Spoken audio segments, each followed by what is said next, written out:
If you'd like to participate in the discussion or leave us feedback, you can contact us at levelupyourgamingpodcast@gmail.com or find us on Facebook at facebook.com/levelupyourgaming. If you like the content and want to hear more of the show, subscribing will ensure you don't miss an episode. New episodes come out almost every Wednesday. Also, please review, tell a friend about the podcast, or share with your gaming group. Now sit back and enjoy the episode.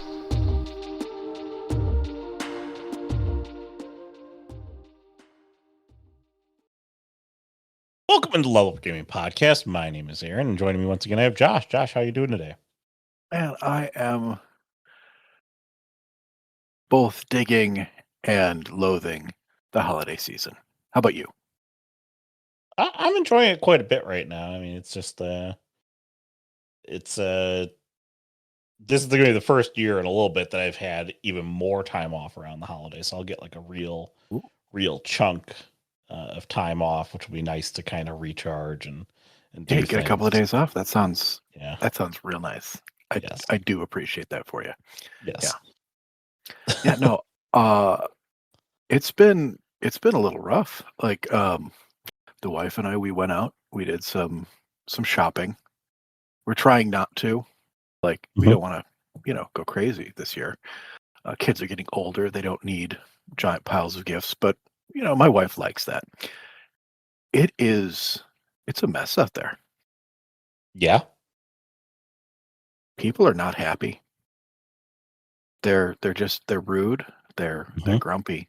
They're having a bad time. And it's like something out of Dante's Inferno.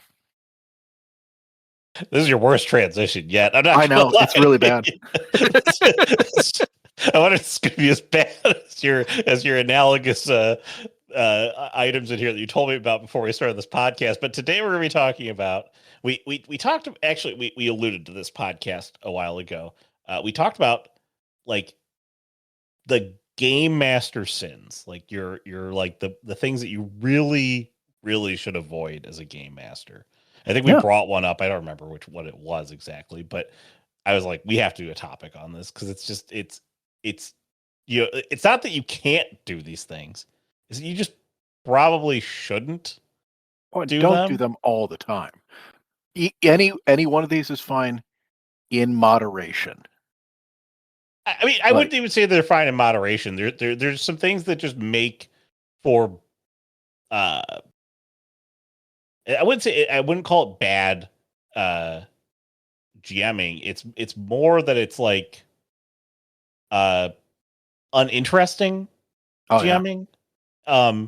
It's also very it also can drive a lot of like bad will at the table. I think that like I wrote the 7 deadly sins, but like I wrote 7 of these things down specifically. They were not. I was not matching them up with deadly sins or any of that stuff when I wrote them. I just add that in afterwards because I was like, can I do it? Which in itself is probably also just one of those cardinal sins for game masters.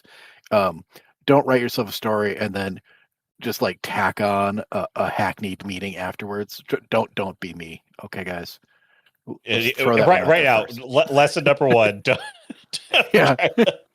Don't try to attach some different thing. Like again, don't come up with 7 plot points. Be like, I'm going to make them the 7 sins after you've already written all the plot points. It's very obvious, at least to yourself, that this is tacky. Your players might love it, and you know what? Great.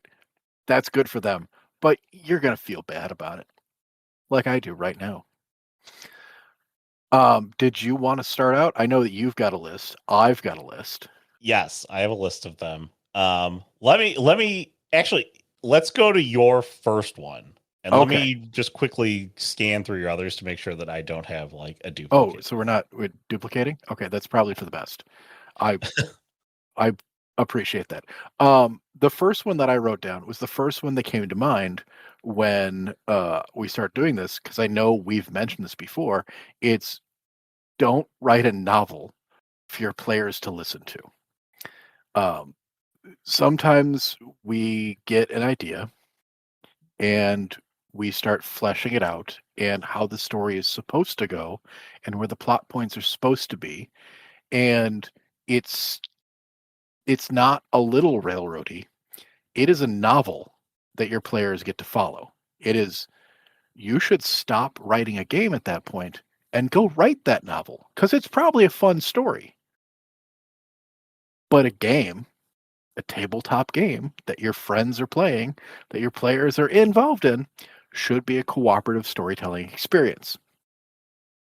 They should involve your players. The story itself should evolve with the player's experience. Um, it's that whole thing where if your players have no agency, they're not playing a game. Yeah. No, I mean that this is I actually going through your list here right now. I'm like, wow, you have things I all agree with, and I didn't think of when I wrote my. There's only one. Fantastic. There's only one that we sort of cross on, and this one makes a lot of sense. Like this is the if you want to write a novel, go become an author. Go write yourself a novel. Go.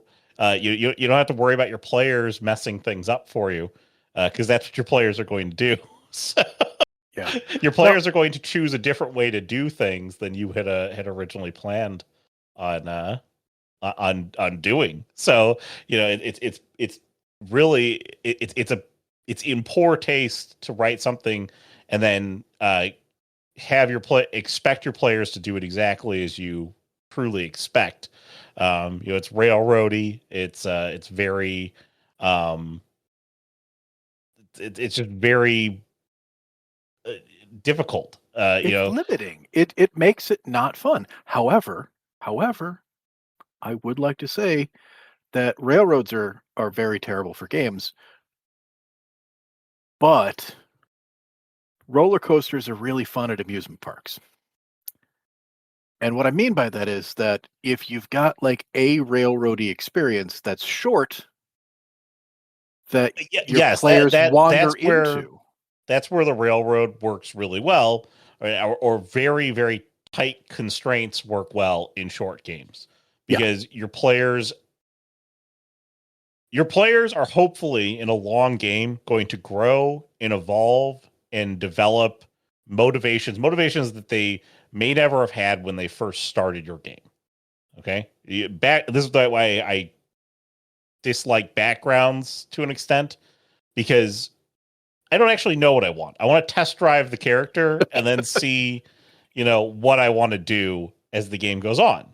Okay, see through the personality how it kind of like works out. So in a long game, you want to have more opportunity to kind of, plant those seeds. Let them sow their ideas, and then let them reap the rewards of it later, based on their kind of agency or their influence on the overall story. And in a short game, in a very short game, like a one shot or like just a couple week long game, again, you can have guardrails. You can just you can have looser guardrails. You can have more confined guardrails.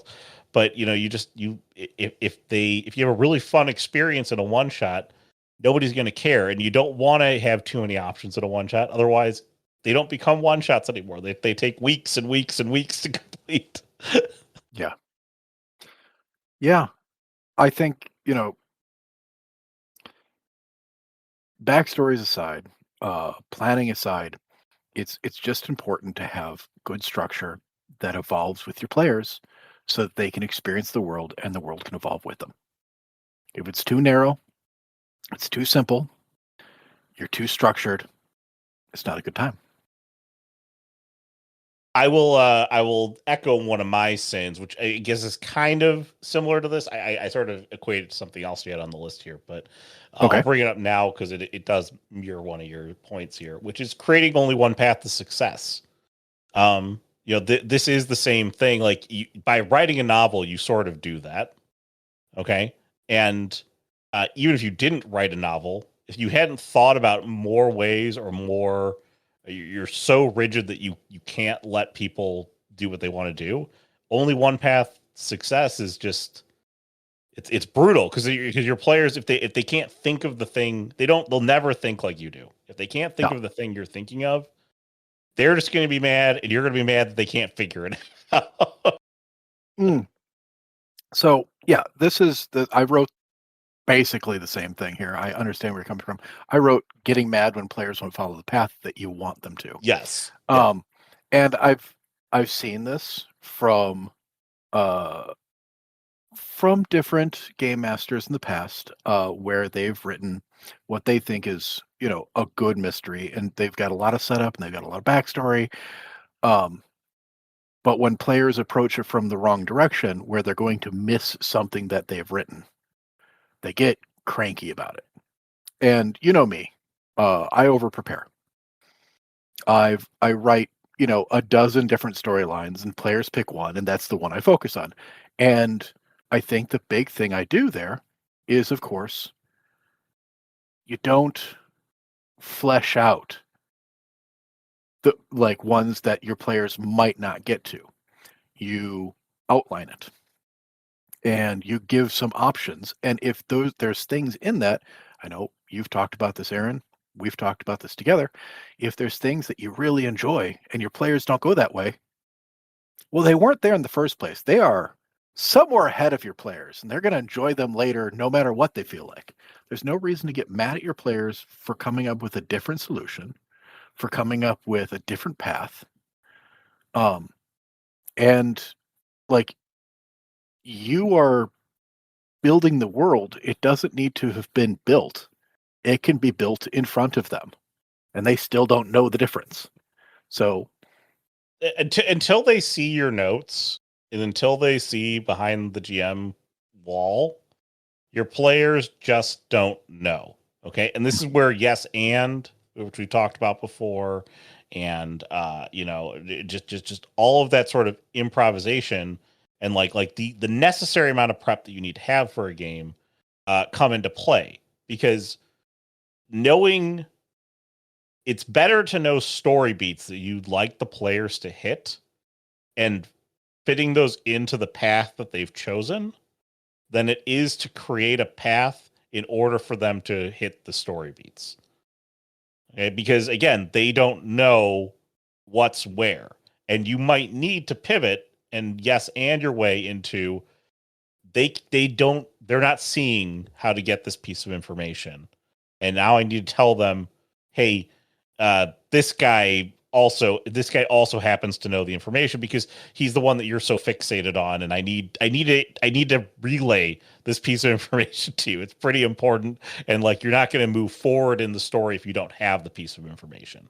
And so it's a delicate balance, because you might hear this, you might think, well, that's just cheating. It's like, no, that's telling the story and getting your players to move along the path of your story.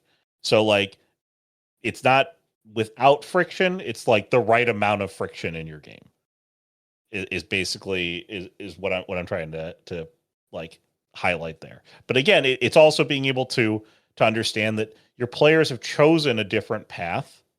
Okay. Your players have decided this is how I really feel like we should tackle this problem. It seems to make sense. Maybe you've been giving the wrong context clues, and now they're like really fixated on something that you didn't ever expect them to be fixated on.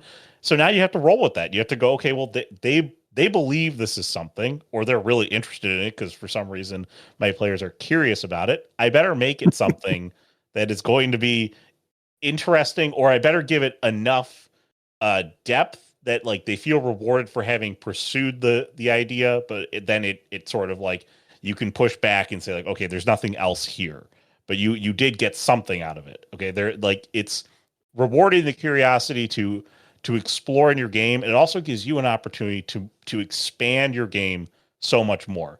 I can't tell you the number of times. I'm going to give you two examples of this. So one, I just ran a game for the guys. It was supposed to be a one shot. Okay, it turned into like 5 weeks of game because they were like, so it only took like over the course of like 2 days, maybe 3 days. They were so fixated on trying to like solve the problem in terms of like interpersonal connections around the town. And then they made connections on stuff that I had given them that I didn't realize I was giving them in the context clues and the conversations with NPCs. They made connections on something, and I'm like, okay, those are good ideas. And like they don't know that those are good ideas. And so I just used those ideas as Yeah. we got to the next part of the game. Those are great ideas. That's better than what I had. And now it helps me develop a more cohesive narrative, because not only are they thinking this is how it is, or this is a thing that I picked up in your game, but I'm now saying, okay, that's a reward for you. I can pivot my game while still maintaining true to the idea of like what I had in the game itself. Yeah. That sounds great. Like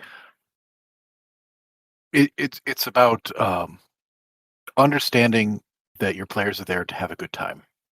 You build the paths that they can go down. You trust them to figure out how they're going to do that, but you still build stuff in the place. Which kind of brings me to my next one. Um, I've started to do this, and it really had to bring it back before I actually let my players into this. But I know people who've done this. It's making a sandbox that doesn't have a focus. God, yes. Yeah, Terrible. this this is so bad. Like I get it though. You get into this whole world building where you're like, oh man, it'd be a really cool world if blah blah blah and then blah blah blah and then blah blah blah. And so you build this whole unique world. And well, what's the hook? What's drawing your players in? What do your players get to do there? Why are your players there? Right? If you design a world that has like it can have stories, it can have things that are going on, but if your players don't interact with them or don't have a reason to interact with them, or uh, you know, it's a really cool world. You built, a really fantastic set piece. There needs to still be a reason, a conflict, a a draw to get your players involved. Yeah, backstories are a really nice way to do that sometimes. If they can have like a short, easy backstory, you can lead into like, you're here to do a thing, or um, what's a goal that your character has. Okay, let's go and accomplish that in this cool world.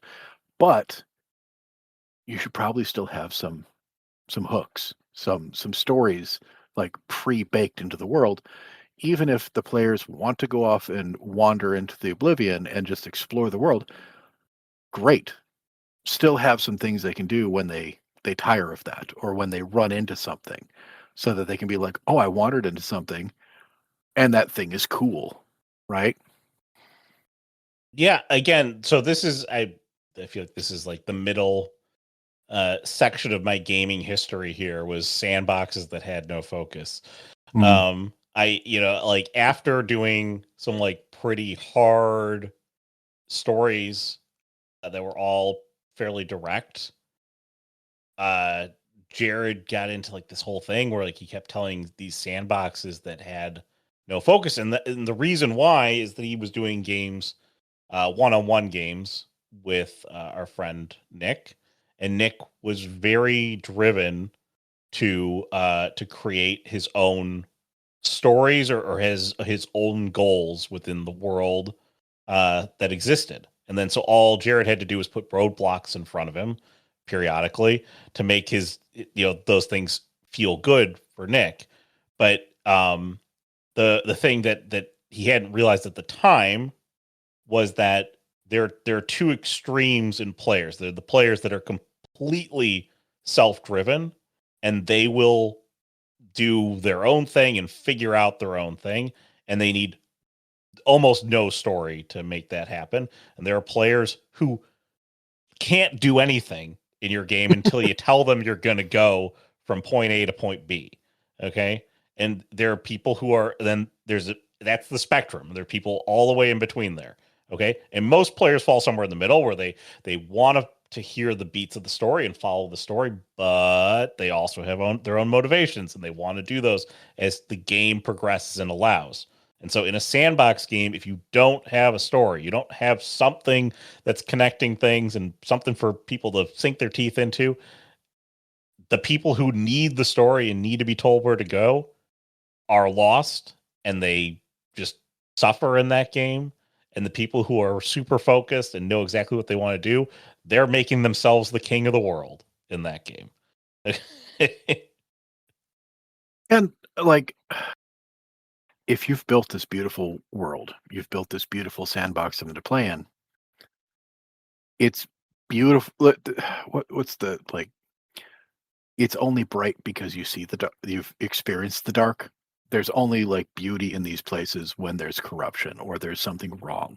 You need to have some sort of conflict. There needs to be a black to meet the white. There needs to be an evil to meet the good, so that you can have that contrast. Without contrast, it's just a pretty set piece.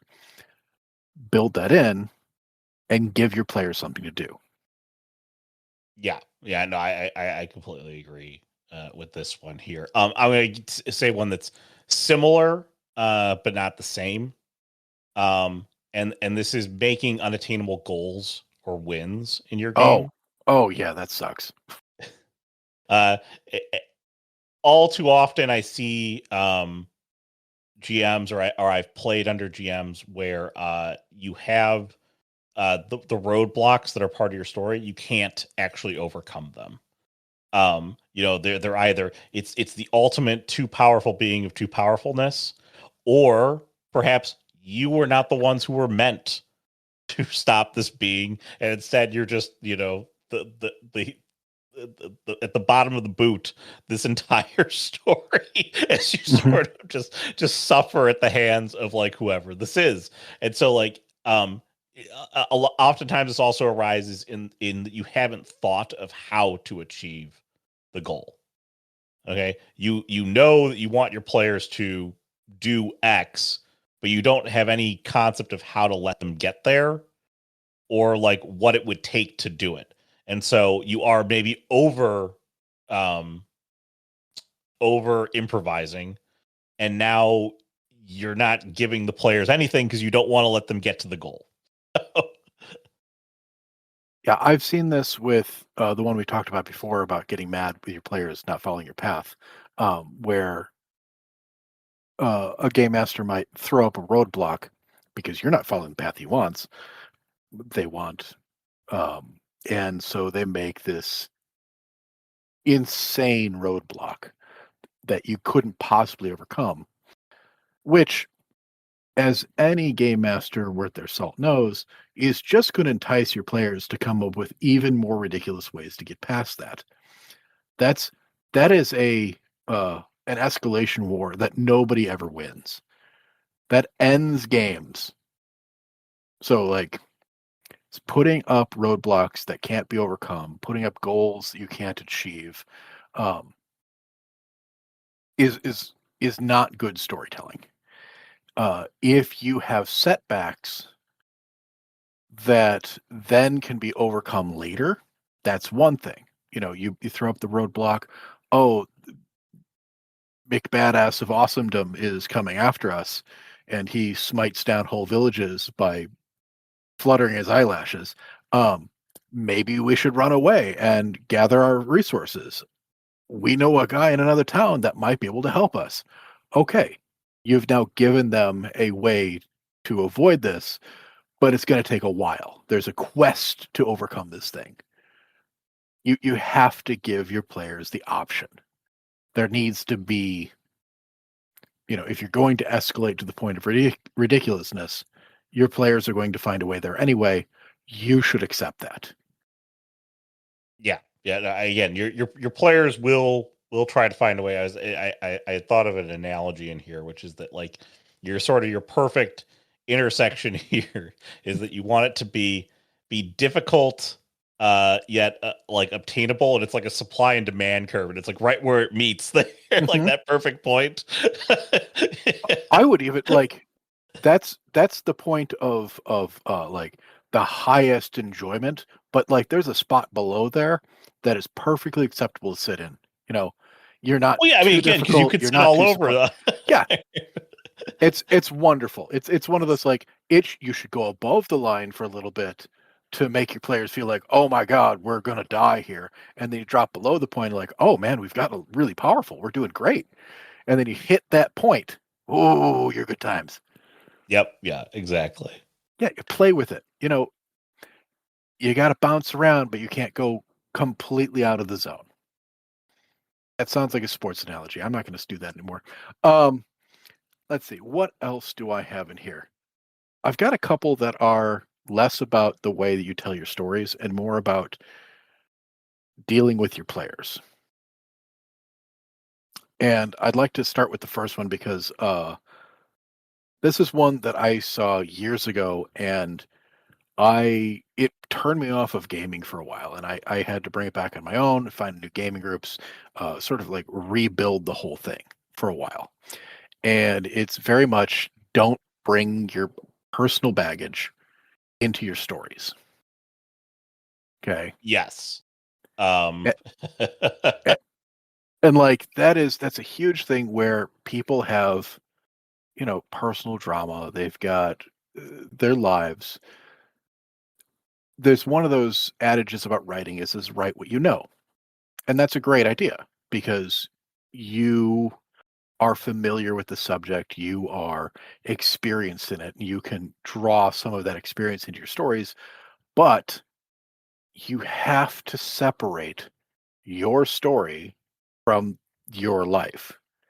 And this is a fantasy story. This is, even if it's like a sci-fi or modern or like any of this, like it is a fantasy. It is Yeah. not you in the story. It is not your stuff that you're dealing with. Do not put your personal drama into your fantasy world. And if you even like approach some of that stuff, understand that it is not you. It is not your stuff. Because you can't have that. That makes you as a game master, it makes you susceptible to the whims of how your players interact with it. And if you can't accept that, I mean, you got to look at yourself. You got to like be better as a game master. Yeah. I mean, again, where you're everybody's human, and you're gonna encounter. This is something that you will encounter at some point where somebody's going to have something going on in their life, and they're going to bring it to the table, and um you know that's where you have to separate the idea of this is a game and you're trying to play out whatever you're trying to work through in the game versus you know just being with your friends and talking with your friends and kind of working out there. So yeah, I agree. This is you will encounter it at some point where somebody's going to come in and you're going to have to separate from the game and say that we're not doing the game right now. We this is more important. And the fantasy world stays the fantasy world in which we'll tell a game or we'll tell a story later. We're going to you know to deal with real world in the real world here and not in our fantasy world. And put it upon other people in the group. That in that sort of situation. So Yeah. I'd like to give just like a simple example from something that I saw over a decade ago. We had a game master that was going through a divorce, and the storyline quickly became that the queen of the kingdom had joined a foreign kingdom and was plotting against the kingdom, tearing it apart, causing chaos. Basically, it was a civil war. It was going to be a very fun game if it wasn't the fact that he was playing out his own divorce. And some of the players were like, no, the queen has good points. And that pretty much ended the game. yeah, this is why you don't do it. You don't want to. You don't want to make. You don't want to. It's terrible. It was bad. It was bad. Like, that was the last session. It was over, and I have never played with that person again. So, I mean, again, like it can ruin, you know, it can ruin friendships. You can ruin, relationships that you have there. Not just the ones that you're dealing with interpersonally before get to game, but then everybody else at the table, you can alienate them and make them feel horrible. So, yeah. All right. What's your next one? What do you got? yeah. So my next one, actually, I found another one that sort of lines up with something that you have here. I didn't realize it when I first read it, but I said removing earned items or powers from your players unfairly, and you have touching your players' stuff. And I think they're fairly similar. No, the touching your player stuff is actually about something else. Okay, That's well not then we'll that's get we'll not get stuff to in that game. something That's else stuff out of later, game. but we'll Yeah. talk about it. But yeah, but just unnecessarily or unfairly removing player power or player items. So this comes into the concept of like something that was earned is taken away because you're like, wow, that's too powerful. Why did I give you the Vorpal blade of death and destruction that can cleave dragons in half? Why did I do that? Well, I gotta get rid of it now. Somebody steal it. Yeah, that's I mean, I've done this, but there's a right way to do this and a wrong way to do this. The Yes. wrong way is obviously, oh, I screwed up. I'm just going to take it from you. Versus, I screwed up. Let's not let the player know. This was all part of the plan.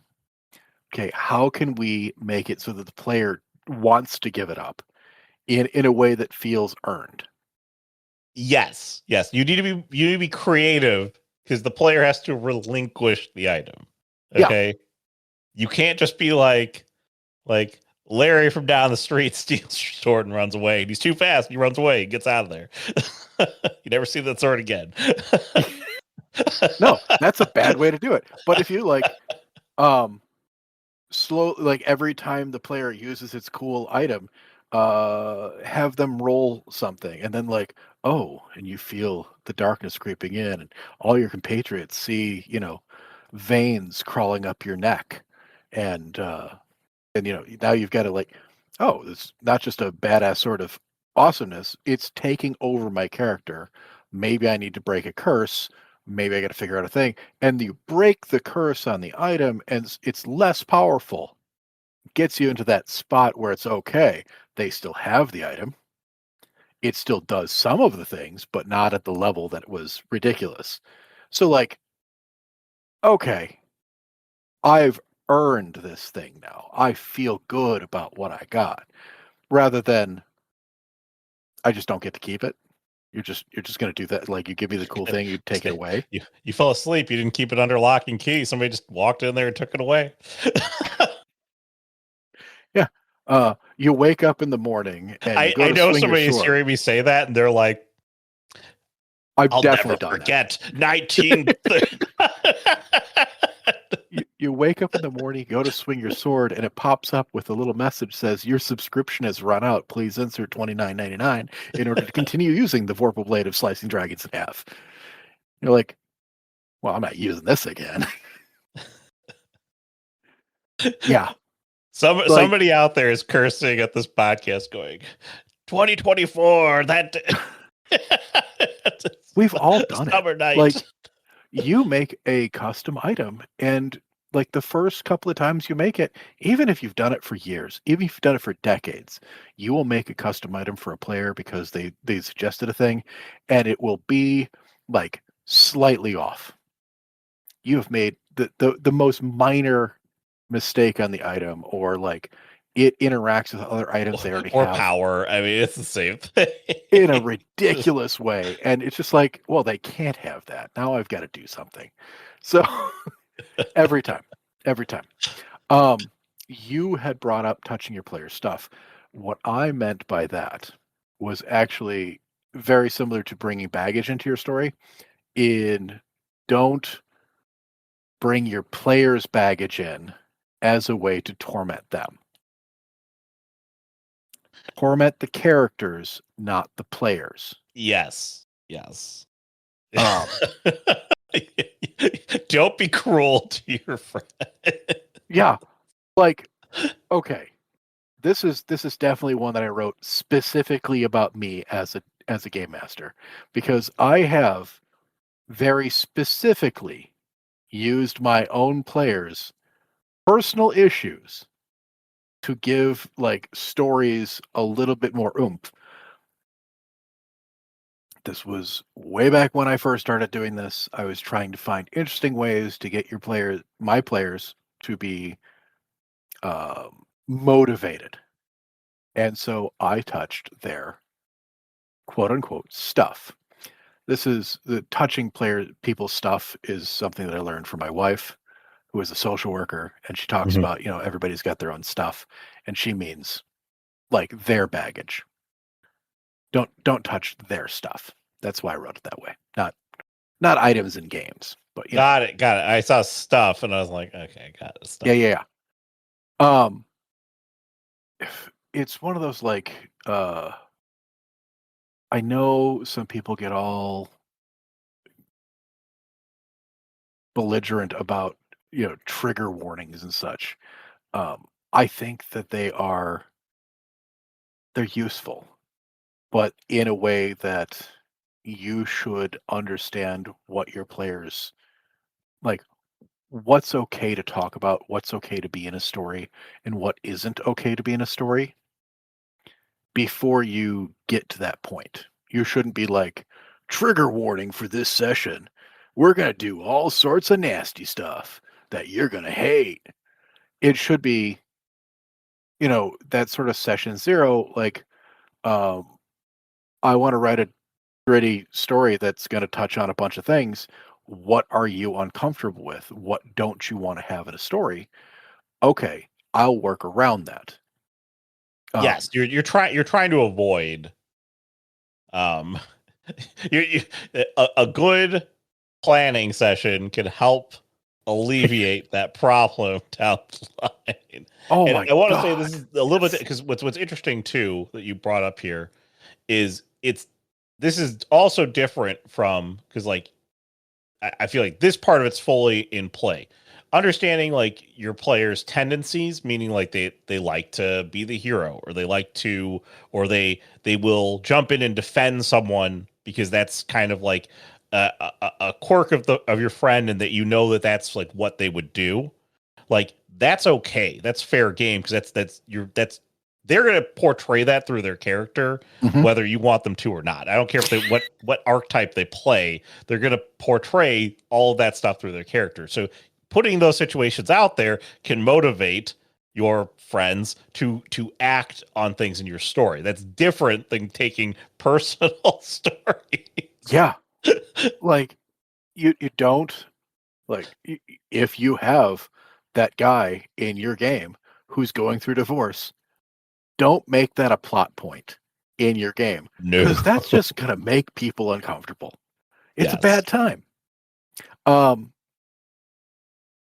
it your stories shouldn't make your players uncomfortable, and that means that um, if you want to tell a dark, gritty story that might involve things that people are either uncomfortable with or have experienced themselves, and it's traumatic to listen to or be involved in that sort of thing, hey, you know what?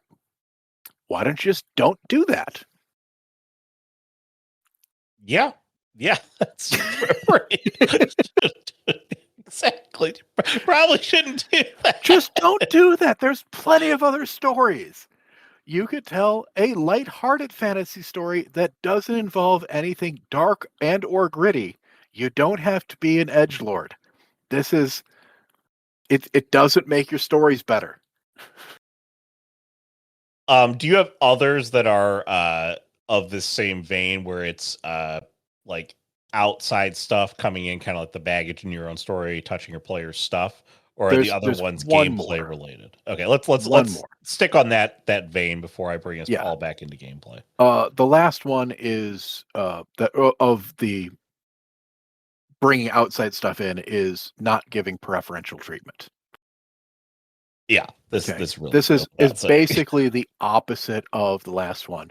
You know this person's got a problem, that you write it into your story, and that's going to be, motivation. The flip also is happening. Whether it's, the game master's girlfriend who gets all the special items just so that she keeps playing because she really doesn't want to be there. Uh, that's not fun. Nobody is enjoying that. Maybe the game Especially master her. is, but nobody else. I don't think he is either. Like I've never seen a game master that's like trying as hard as possible to make his girlfriend happy to keep playing, actually enjoying it. It's not a good time. Just if she doesn't want to play, don't make her play. Um, like if you have one player that is allowed to break rules or get fancy items, um, because they're your special person or they've done something for you or, whatever, it ruins it for everybody else if they're not allowed to do the same. Yes. Yeah. I mean, and this, you could have this because maybe you like the way that like Bill solves problems in your games or like drives your story. And so you let, Bill's character is above the others because it's that important to keep, Yeah. Bill involved.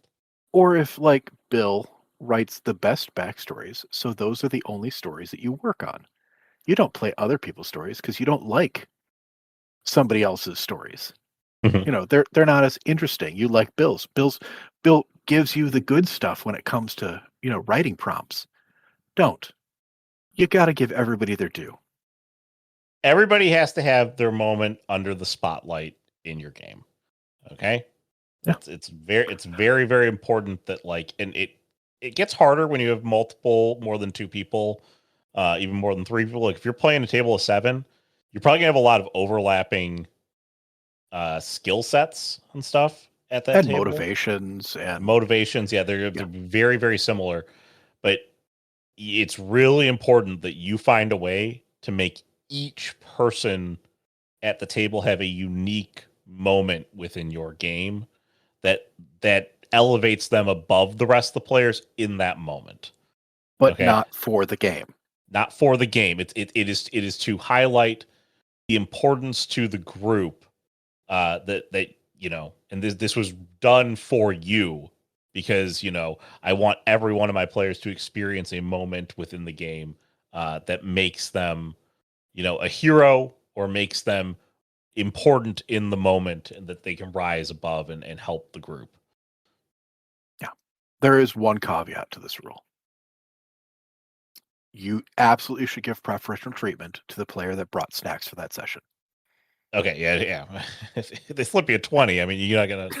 You got to do something. You gotta do it. Why is nothing attacking you? I mean, he broke the rules. Shut up. Well, maybe if you brought some Cinnabons, you wouldn't be in this situation. as long as you say it with that sort of contempt, But once again, that is like a one-time, like in this encounter, because Bill brought Cinnabon, he will not be attacked by any of the goblins. It's just motivation for your players to do better. All right, what do you got? Okay, so I've got a few more that bring us back into the gameplay side of things. So, one of the ones that I think is a sin is and we've talked about it a lot on this podcast, is the over-rolling any given situation. Okay. Oh yeah. So like this is just turning something into you don't know how to solve the problem, so you're just having them roll dice. Okay. You see this in like chase scenes or complex turn order scenes where like it doesn't make any sense. You're just rolling dice for the sake of rolling dice, and it's like, what does the failure mean and what does the success actually mean? Like what's going on? Or you're in a room and you're investigating something or you're talking to people and every word that comes out of your mouth requires a roll. Every sentence requires it's like how what are you trying to accomplish? Oh my god. Yeah, we ran into a situation in my Tuesday game, and we're playing a module, a pre-built, and there was a set of monsters that with every attack required a save for against like poison attacks or whatever, right? Mhm. But they get like 2 to 3 attacks a round each.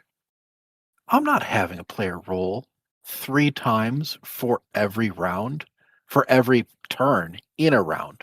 And there's like 4 of these. That's 12 extra rolls I don't need. We're we're cutting all that. We're doing it once and it counts for the whole thing, right? You're good for this round. And the same thing for social encounters. You roll your diplomacy, you roll your charisma, whatever it is at the beginning of it. Okay, this is how you're entering the conversation. If you make a change to your behavior, we might roll again.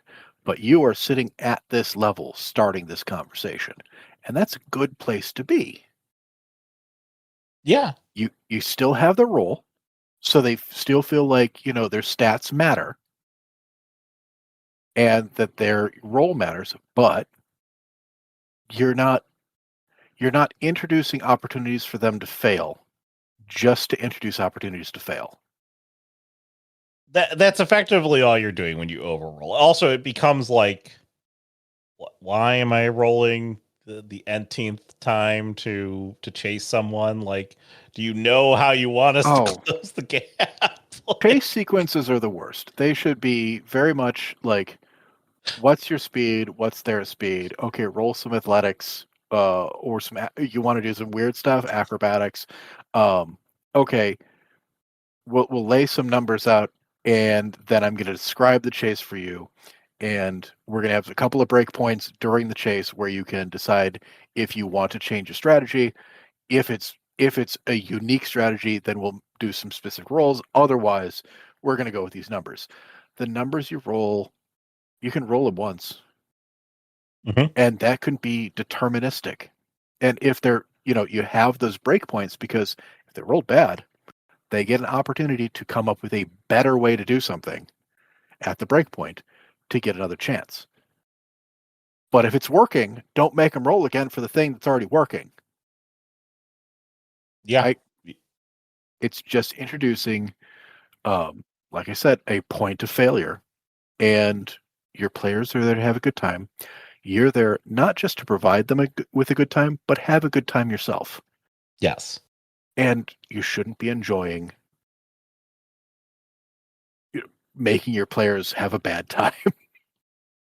Yes. Yes. Um, Another one that I have, and then we'll go to yours. I got one more after that. Okay.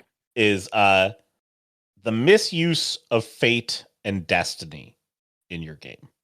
Ooh. Okay, this is important because, and actually when I said it coming out of here, this is almost like preferential treatment, but it's a little bit different.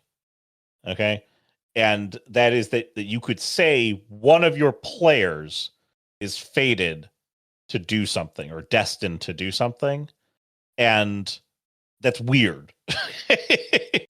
in a group, that's very, very weird, because it's like, okay, so this person is above all of us by virtue of, I don't care if we rolled it randomly or not.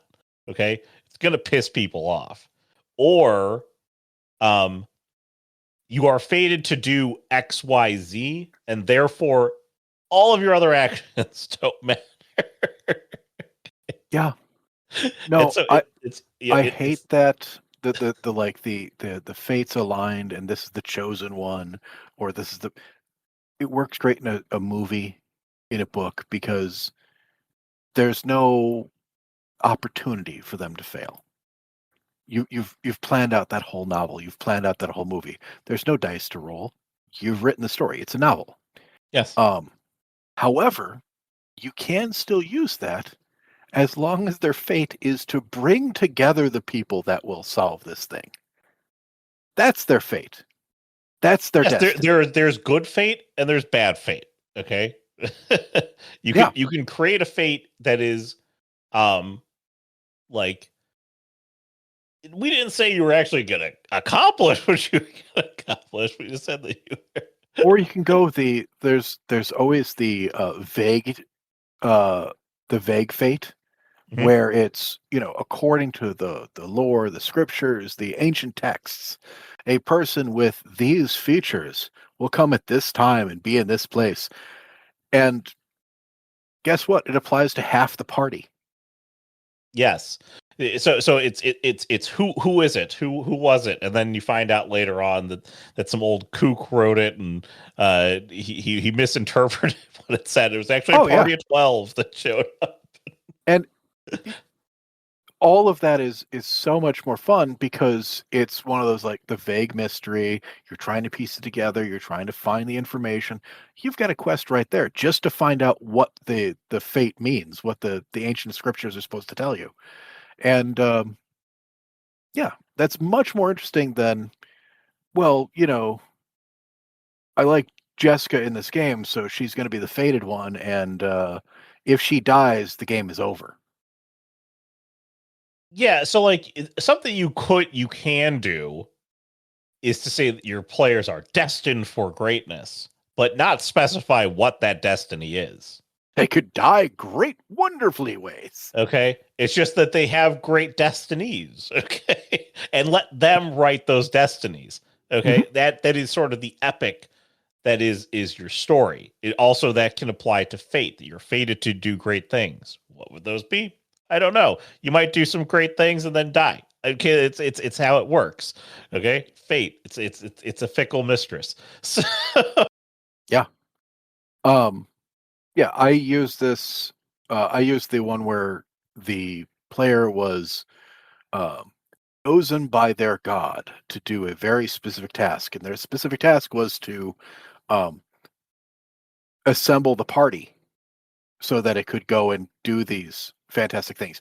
Their fate was their mission from God was over in session one as the players all came together, because it's a great hook to push them into the thing. It makes them feel special. It fits in with their backstory, but it doesn't have to drive them from then on. At that point, they didn't realize that the player didn't, I don't think, knew, and I tried to encourage this vagueness that their destiny had already been accomplished. So they kept going forward as if they still had great destiny to accomplish. And that was very interesting as a character without having to put that on as part of the story. yes, So yes. it's a thing. You wanted to go last, so you want me to. Well, I can go second to last because you usually let you have the last point on this, Josh. Do you want to end on this one, or do you want to tell you what? I'll tell you mine, and well, you so yours is making an avatar NPC. Yes, Okay, that's that is an that is absolute a terrible, great sin. great Okay, injustice. Yes. you should never do this. What do you got? Let's Okay, decide which one we mine want to talk about. is forcefully executing your story too fast. Okay. Oh yeah. Uh both of those are pretty bad. Yours is worse. We're gonna go with Okay. yours last because yours We'll do mine yours is last. arguably the worst thing that you can do as a GM. It really is. Okay, it's Okay. not in moderation. Okay, you shouldn't do this ever, but we'll get to that. Okay. Forcefully executing your story too fast is something that new GMs do a lot. Mm. Okay, you don't know how to pace your story and how to let it marinate and sort of like let the players come into it. And so instead, you're like, here are all the points. Okay. And when the players aren't going in the right direction, here's danger. And so, like, you threaten the ability for your players to do anything different effectively, and they must solve the story because the story is too oppressing basically to them. Like if they don't take care of the story, you know, you'll die before you get Yeah. to do anything else you want to do. I have seen it where um there are people that are uncomfortable with any silence, any sort of break, a pause. And those pauses are important for growth, for experience, for your players to understand who they are. And in some stories, if you are like, okay, I want to accomplish X, I want my players to, get that thing done. So anytime there's the possibility of downtime, I'm going to throw something at them. They don't get the chance to rest. They don't get a chance to recuperate or to make a plan or to figure out what's going on or to put together your mystery. You need to give them those moments because that allows them to grow their characters, to understand the world around them, to make plans for the next step. It also makes your points, the things that they've experienced, they can then go back and like look at them, experience them. They're enjoying it. There is something to be said about a fast pace, about things going on for a section of your game. That roller coaster style, things have to happen constantly, is very good for heightening tension. But when you heighten tension, you have to have a release. That release is so cathartic after a period of high tension, and it lets your players experience something, and then you can hit them with something else after that like draws them deep into your game, into your story. This is how good movies are made, like big adventure movies. You'll see that there's like a lot of action, one thing after another, after another, after another, after another, and then there's a quiet spot. There's a place they go to and they're talking it out and they're discussing what happened and they're trying to plan.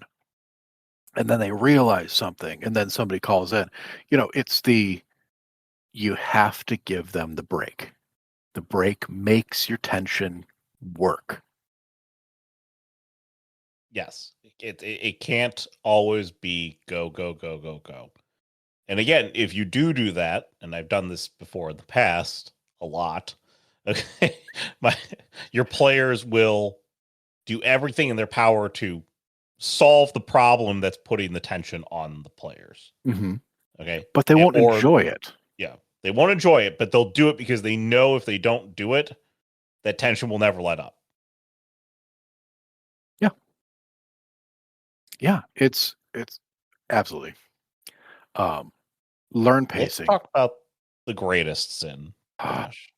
Okay. Well, I don't know if it's the greatest sin, but it's really bad. It's a real bad one, and it's definitely one like I am stuck doing this in my Tuesday game right now, and not by choice, but not like I am doing everything in my power to not make this a thing. Uh, and let's go through it. It's making an avatar NPC. Ladies, gentlemen, children of all ages, whoever you are out there, do not make a character in your game that is played by you, that is you, that is your feelings about this personified. Remember, I said about the game master who was going through divorce and he made the queen start a civil war, side with another kingdom. Yeah, that guy made the king himself, and it ruined it. I mean, he ruined it by a number of different things, but like that was pretty bad.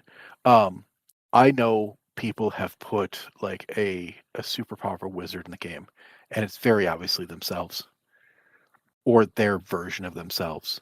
Um, a big monster or a massive roadblock or general or something that is just their own power fantasy. And they're pitting their power fantasy against their players. And that's a bad time. It's not going to go good if your players succeed at destroying you because now they're destroying you. They're not destroying a creation of yours. And you probably will do everything you can to make sure they don't. Which goes back to the point that you made before, Aaron. putting up roadblocks that people can't overcome. This hits like a bunch of things. This is so bad in so many ways. So I'm gonna mention him by name because I don't know him anymore, and I'm okay with it.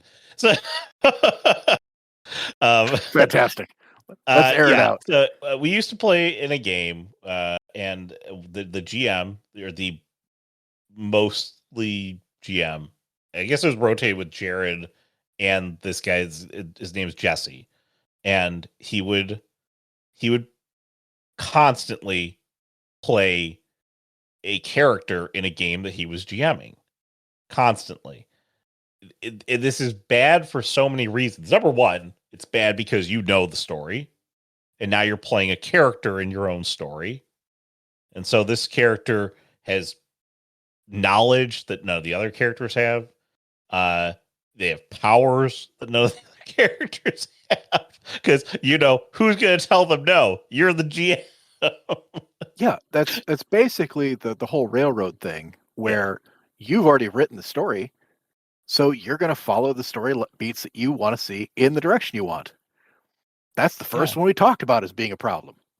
But this is what would always happen is that he would play the NPC, and it was just like it's again because you know the story because you're part of the party, and it's like it's unforgivable. No, any NPC that you give to the party, they are effectively like a faceless man that is a pack mule. Okay, that's Yes. the NPC that you put in a party. Okay, you can't give your players somebody that you play that's autonomous, that you commiserate with the party, you offer that doesn't work. Like you are part of the party. You're not playing the game. If you want to play the game, go play in a game or get your players to tell the game. So in my Tuesday game right now, because of the holidays, we have at least one, if not two people out every week, and we're doing a dungeon crawl. So I brought it up to them. I'm like, hey, would you guys like me to create a NPC that if one of you dies, you can take over and we'll create another one. So this is, like an extra character. I will play it in the meantime. But we go through and we create it together. This is a party built NPC, first of all, because I don't want the agency to be like, I know it's in this dungeon. I'm going to make this character perfectly suited to deal with this dungeon. So I don't want that. They've got the one that I'm playing right now for them is got really great stats for searching, for finding stuff, for doing like little maneuvers and stuff like that. But for some odd reason, this character, under my tutelage, has had a temporary lobotomy and can only do whatever the players instruct it to. Which is the only way I can feel good about having, run up there and stab that guy. That's the only way that you could do that, is that your players control the NPC, and it's something that I'll roll the dice for it. Yeah. It's burdensome to give somebody else a second character to roll dice for, but otherwise, you tell me what you want it to do, okay? And the worst part is this is the second character I've done in this game in the same way. The last one of my other players has taken over because once again, this is a meat grinder that we're playing. And so this is like what I find fun about this is that the players can see what this character is capable of in a fight and see what's going on, so they don't feel bad when their character dies and they get to take over a character they've seen before and they know what it does and have made the decision as a group to make this character.